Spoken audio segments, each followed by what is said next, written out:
Before we begin, tap like, leave a comment, and subscribe to the channel. Your support helps us uncover the darkest corners of the prison system. Now, let's step inside. Officially known as the United States Penitentiary Administrative Maximum Facility, it sits quietly in the Colorado desert, far from cities, far from families, and far from public scrutiny. From the outside, it looks ordinary. Low buildings, reinforced concrete, guard towers standing still against an empty sky. But inside, time behaves differently. At ADX Florence, inmates spend up to 23 hours a day alone in a concrete cell the size of a parking space.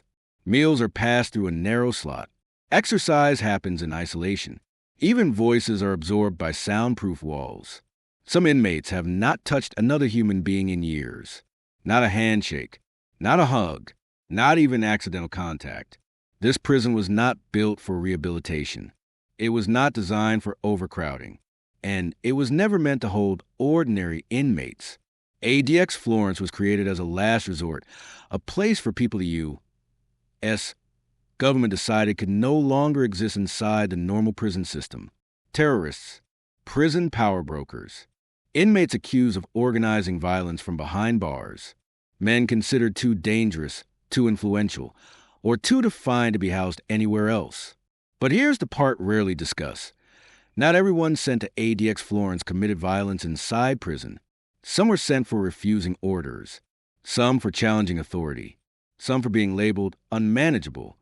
Once inside, release is not guaranteed. Inmates can spend decades inside this facility, long after their original sentences were supposed to change. ADX Florence doesn't execute inmates. It doesn't torture in the traditional sense.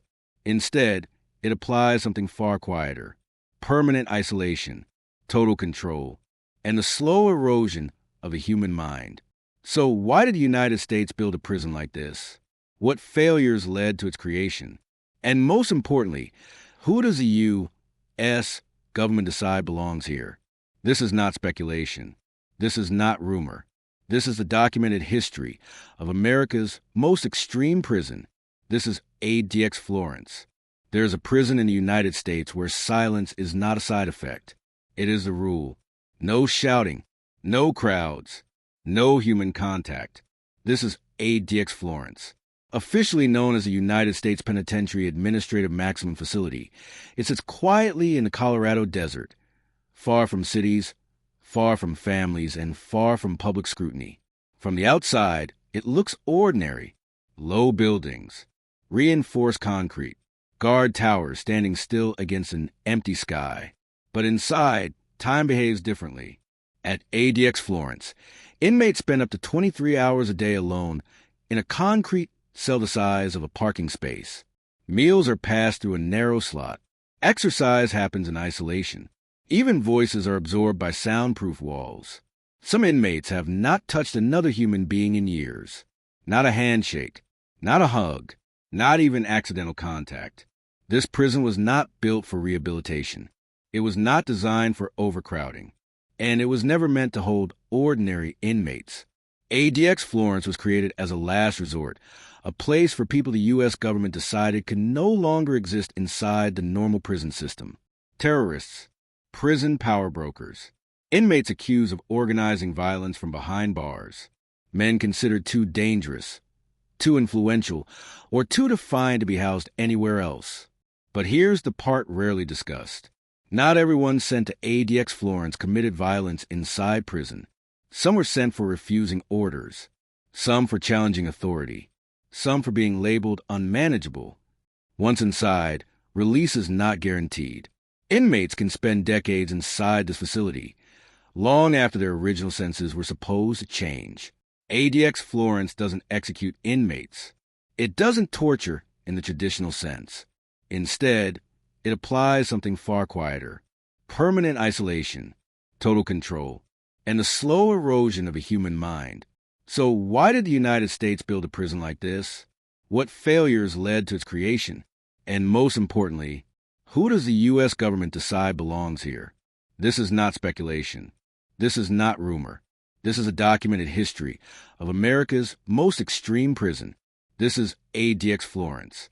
who gets sent to ADX Florence, and how the decision is made. ADX Florence is often described as a prison for the worst of the worst. That phrase is repeated in headlines, documentaries, and official statements.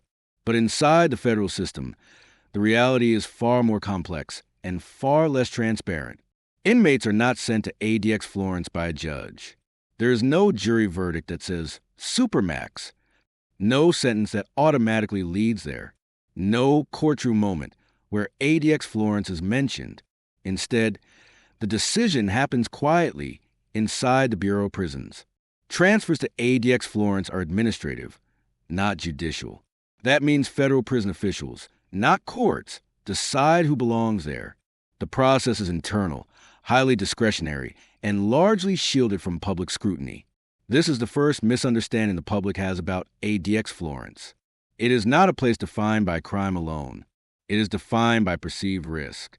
The official criteria, according to Bureau of Prisons policy, inmates may be considered for ADX placement if they pose a serious threat to staff or other inmates, a risk of organizing violence or disruption, and ongoing national security, concern a demonstrated ability to exert influence from inside prison, repeated refusal to comply with institutional rules on paper. These categories appear reasonable. In practice, they are broad, intentionally so. Terms like threat, risk, and influence are subjective. They rely heavily on staff reports, intelligence assessments, and internal behavior reviews.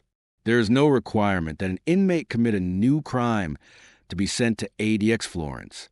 Suspicion can be enough. Defiance can be enough. Reputation can be enough. Who ends up there? ADX Florence houses several distinct categories of inmates. The first group is the most well-known, terrorism-related offenders. These include domestic extremists and international terrorists convicted in federal court. The government argues that these inmates pose ongoing ideological threats, that even limited communication could inspire violence or recruitment outside prison walls. ADX Florence removes that possibility by design.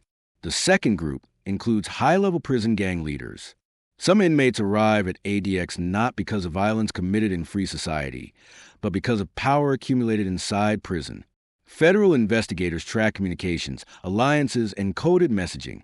When officials believe an inmate is directing assaults, drug trafficking, or extortion from behind bars, ADX becomes the endpoint.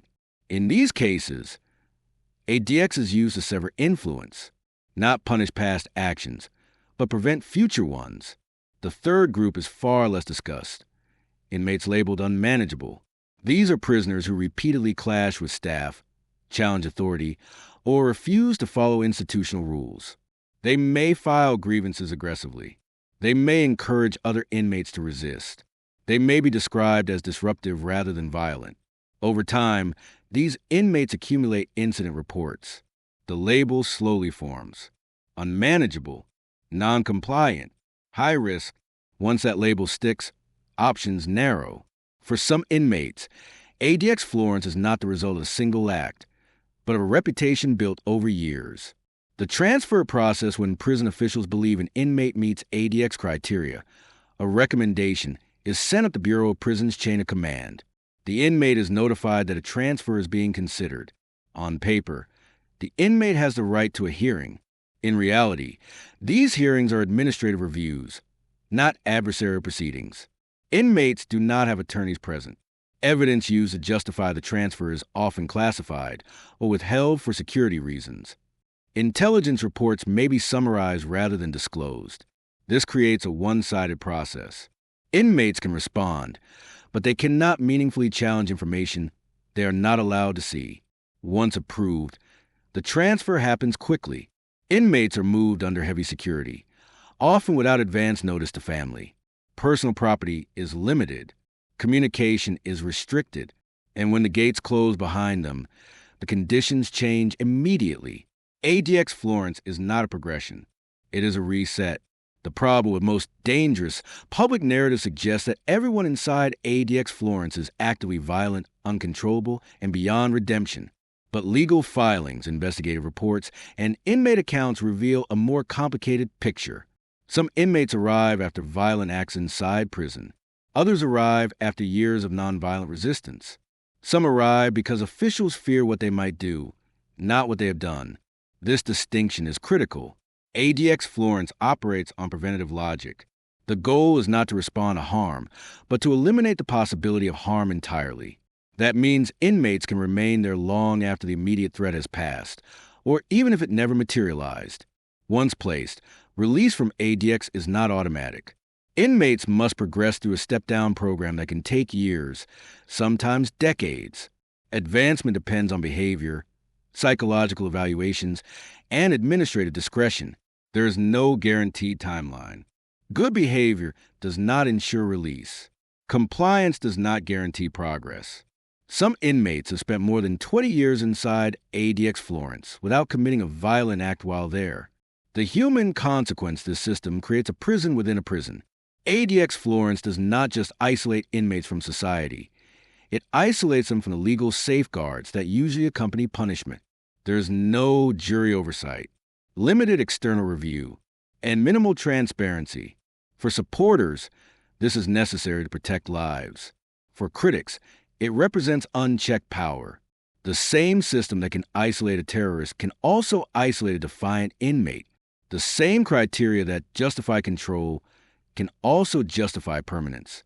And once an inmate is labeled too dangerous for the system has little incentive to prove otherwise.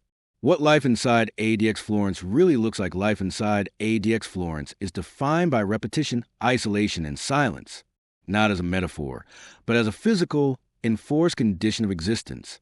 From the moment an inmate arrives, the rules change. There is no orientation tour, no gradual adjustment, no warning period.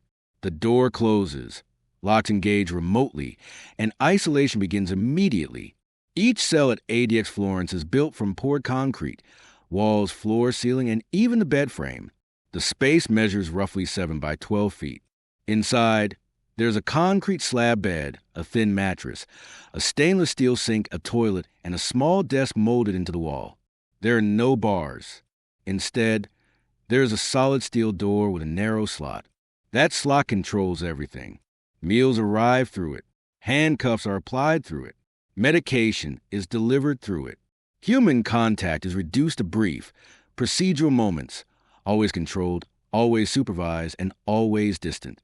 Most inmates spend 22 to 23 hours a day inside the cell. The remaining hour, if granted, is for recreation. Recreation does not mean a yard with other inmates. It means being escorted alone to a concrete enclosure often described by inmates as a dog run. High walls block visibility. A metal grate covers the top. The sky is visible, but the horizon is not. Even exercise happens in isolation. The silence is deliberate. ADX Florence is engineered to suppress sound. Cells are constructed with sound-absorbing materials. Doors are sealed. Voices do not travel easily. In many units, inmates cannot hear one another, even if they shout. This is not accidental. Noise is power in prison. Communication creates connection. Connection creates influence. ADX removes all three. For many inmates, days pass without hearing another human voice outside brief commands from guards.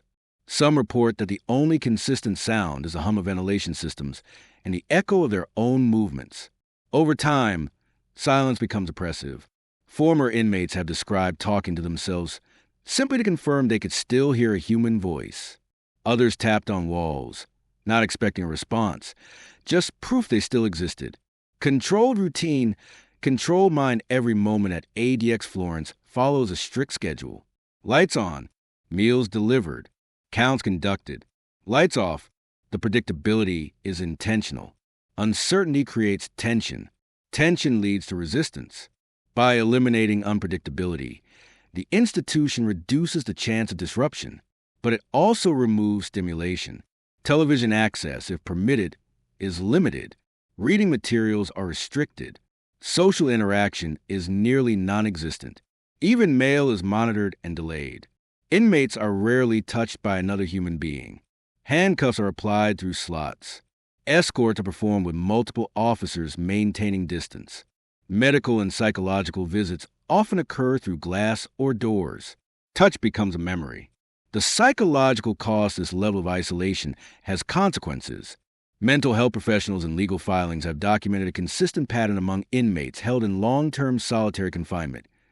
Anxiety and panic attacks, depression, and emotional numbness, memory loss, and difficulty concentrating, hallucinations, visual and auditory paranoia, and distorted perception of time. Inmates lose track of days, weeks, and years. Without social interaction, the brain struggles to anchor reality. Small routines become obsessions. Minor disruptions feel overwhelming. Some inmates stop speaking altogether. Others spiral into repetitive behaviors, pacing, tapping, rocking, attempt to stimulate a mind deprived of external input. ADX Florence does not officially describe these effects as punishment, but critics argue that the environment functions as one. The prison does not need physical force. The structure itself does the work, not torture. But something else the Bureau of Prisons maintains: that conditions at ADX Florence are lawful, constitutional, and necessary. Officials emphasize that inmates receive food, medical care, and access to legal materials. Technically, that is true, but critics argue that legality does not equal humanity. International human rights organizations have questioned whether prolonged isolation, especially lasting years or decades, constitutes cruel treatment. Some mental health experts argue that the damage caused by extreme isolation can be permanent. Yet ADX Florence continues to operate under the assumption that safety outweighs psychological cost. Because in this system, prevention matters more than recovery. Years without change, perhaps the most striking aspect of life at ADX Florence, is not the daily routine, but how long it lasts. Some inmates arrive believing the conditions are temporary. They follow rules. They avoid incidents. They wait. Months turn into years. Progress of the step-down program is slow, opaque, and uncertain. Evaluations are subjective. Recommendations can be delayed. A single incident or perceived attitude problem can reset the process. For inmates inside ADX, time stops moving forward in a meaningful way. There are no milestones, no clear release dates, no countdown, just repetition. And the longer isolation lasts, the harder it becomes to function outside of it, which paradoxically makes release less likely. This creates a closed loop. Isolation causes psychological decline. Psychological decline raises concerns about reintegration. Those concerns justify continued isolation. A prison-designed TO last ADX Florence was never intended to house large numbers of inmates. Its population remains relatively small compared to other federal prisons, but its influence is outsized. It represents the extreme end of American incarceration, a place where control overrides every other objective. For supporters, it prevents violence and saves lives. For critics, it reveals a system willing to sacrifice mental health in the name of order. And for the inmates inside, it becomes something else entirely, a place where punishment is not measured in years or sentences, but in silence. Total control. How ADX Florence keeps inmates powerless. ADX Florence does not rely on brute force to maintain order. It relies on systems, layered, invisible, and relentless. Control here is not loud. It is quiet, technical, and constant. Every aspect of the prison is designed to reduce unpredictability to zero. From architecture to staffing, from technology to routine, ADX Florence operates less like a traditional prison and more like a containment facility. A prison run from a distance, one of the first things inmates notice at ADX Florence is how rarely they see staff up close. Doors are not opened by guards standing in front of cells. They are operated remotely from secure control rooms. Cameras monitor every corridor, every unit, every movement. Officers observe through screens rather than face-to-face contact. This distance is intentional. It protects staff from physical harm, but also removes opportunities for interaction, negotiation, or manipulation. Inmates cannot read body language. They cannot form relationships. They cannot test boundaries. The system, not the individual, enforces authority. Constant surveillance cameras at ADX Florence are everywhere, in housing units, hallways, recreation areas, and common spaces. Blind spots are minimal. Movement is tracked. Behavior is recorded. Inmates are always visible, even when they're alone. Surveillance does more than monitor. It shapes behavior. Knowing that every action may be reviewed discourages spontaneity and resistance. Over time, inmates internalize observation. They self-regulate, often without conscious thought. This creates a psychological shift. When no moment feels private, even thoughts feel constrained. The behavior management system ADX Florence operates on a strict behavior-based progression model. In theory, inmates who demonstrate compliance, emotional stability, and rule adherence can slowly earn their way out of the most restrictive conditions. This is known as the step-down program. On paper, it offers hope. In reality, it functions as another layer of control. Progress is slow. Reviews are infrequent. Criteria are subjective. An inmate's attitude, tone, or perceived mindset can influence decisions as much as documented behavior. There are no clear benchmarks, no guaranteed timelines, no independent oversight. An inmate can go years without advancement, even without disciplinary incidents. And because isolation itself can cause emotional instability, the very conditions inmates are subjected to can be used to justify keeping them there. Communication as a security threat at ADX Florence. Communication is treated as a potential weapon. Mail is screened and delayed. Phone calls are rare, short, and heavily monitored. Visits, when allowed, occur through thick glass with no physical contact. Even legal communication is structured to prevent informal exchange. This is not about punishment. It is about control of information. Officials believe that communication enables influence, and influence creates risk. By reducing contact, the system minimizes the possibility of coordination, radicalization, or organization. But the cost is isolation not just from society, but from identity. Inmates become disconnected from family, culture, and time itself. Relationships erode. Outside life moves on without them. For many, this is more damaging than confinement. Medical and mental health oversight ADX Florence maintains that inmates receive adequate medical and mental health care. Clinicians are present. Evaluations are conducted. Treatment plans exist. But critics argue that care inside ADX is constrained by the environment itself. Mental health visits often occur through doors or glass. Sessions are brief. Privacy is limited. Trust is difficult to build. And symptoms caused by isolation are sometimes interpreted as disciplinary or behavioral issues rather than medical ones. This creates a dangerous overlap between control and care. When distress looks like defiance, treatment becomes punishment. Power without visibility, perhaps the most significant aspect of ADX Florence's control system, is how little of it is visible to the public. There are no regular tours, no media access, no independent monitoring body with full transparency. Most of what is known comes from lawsuits, investigative journalism, and former inmate accounts, often years after the fact. This lack of visibility allows the system to operate with minimal challenge. Decisions are internal. Reviews are internal. Consequences are internal. And because ADX Florence houses so few inmates compared to the broader prison population, it exists largely outside public awareness until something goes wrong. Control as a philosophy, ADX Florence is not simply a prison with high security. It represents a philosophy, a belief that some people cannot be managed through rehabilitation, incentives, or social structure. A belief that isolation is the only solution left. In this model, power is not exercised through violence or fear, but through predictability, surveillance, and time. Endless time. For some inmates, control becomes absolute not because of what guards do, but because of what the system allows to continue. And once a system like this exists, the question is no longer how it is used, but how easily it can be expanded. Legal challenges, human rights, and why ADX Florence still exists from the moment ADX Florence opened. It attracted legal and ethical scrutiny, not because of what could be seen, but because of what could not. Extreme isolation, indefinite confinement, administrative power without judicial oversight. These were not accidents. They were features. And for decades, they have been the center of lawsuits, investigations, and international criticism.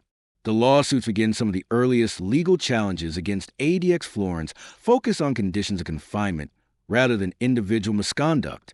Inmates argued that prolonged solitary confinement caused severe psychological harm that the Bureau of Prisons knew about and allowed to continue.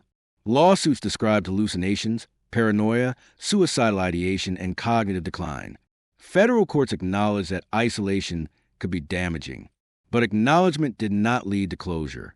Instead, courts largely deferred to prison officials, citing security concerns and institutional expertise. Judges were reluctant to interfere in prison management, especially when the government argued that inmates housed at ADX pose extraordinary risks. This created a legal precedent. So long as the Bureau of Prisons could argue safety, isolation was permissible. Mental illness in ADX, one of the most controversial issues surrounding ADX Florence, is the housing of inmates with serious mental illness. Legal filings revealed that some inmates entered ADX with diagnosed psychiatric conditions, and that others developed symptoms only after years in isolation.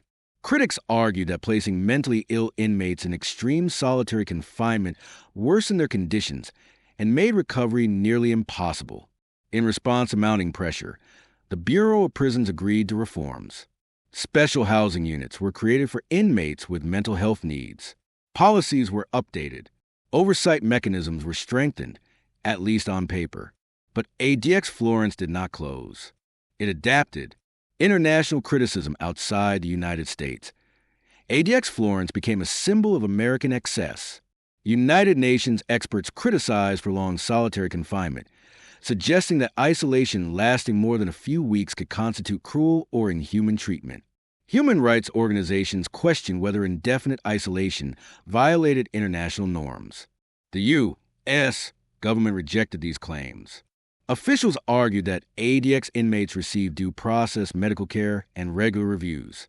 They emphasized that ADX is reserved for exceptional cases, not used as a standard punishment. The disagreement remains unresolved. Why courts keep approving IT despite criticism? ADX Florence continues to survive legal challenges for one key reason: deference. Courts defer to prison administrators on matters of security. Judges are not prison experts.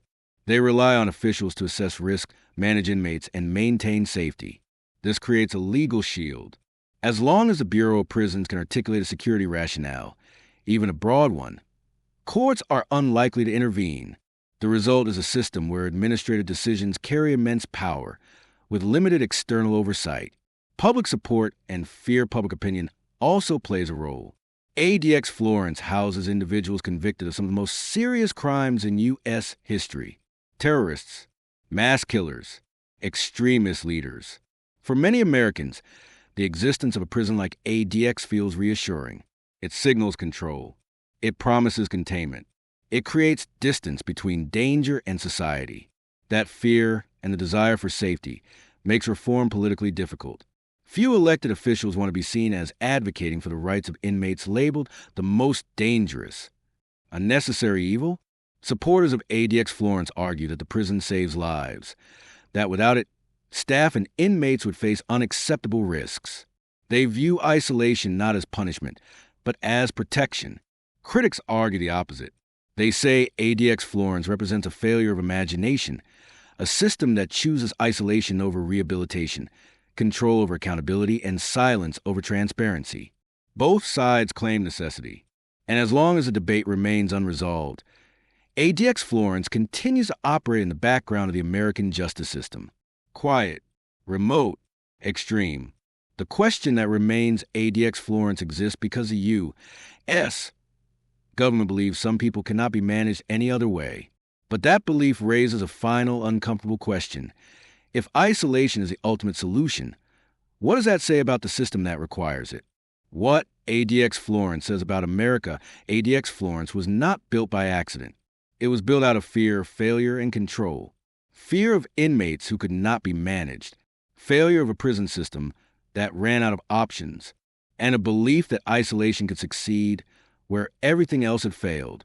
For the U.S. government, ADX Florence represents certainty. A place where risk is reduced to silence. Where influence is erased through separation.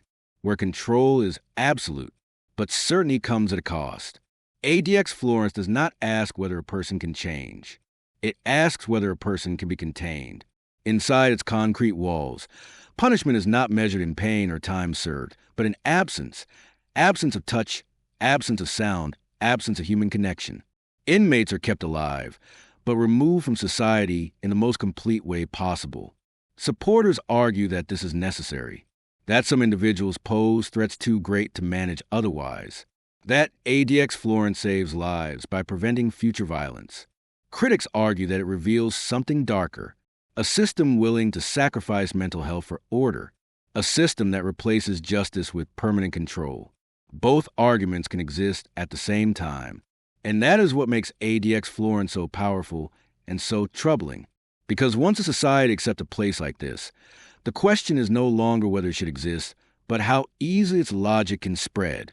ADX Florence may house only a few hundred inmates, but the philosophy behind it, isolation as solution, reaches far beyond its walls.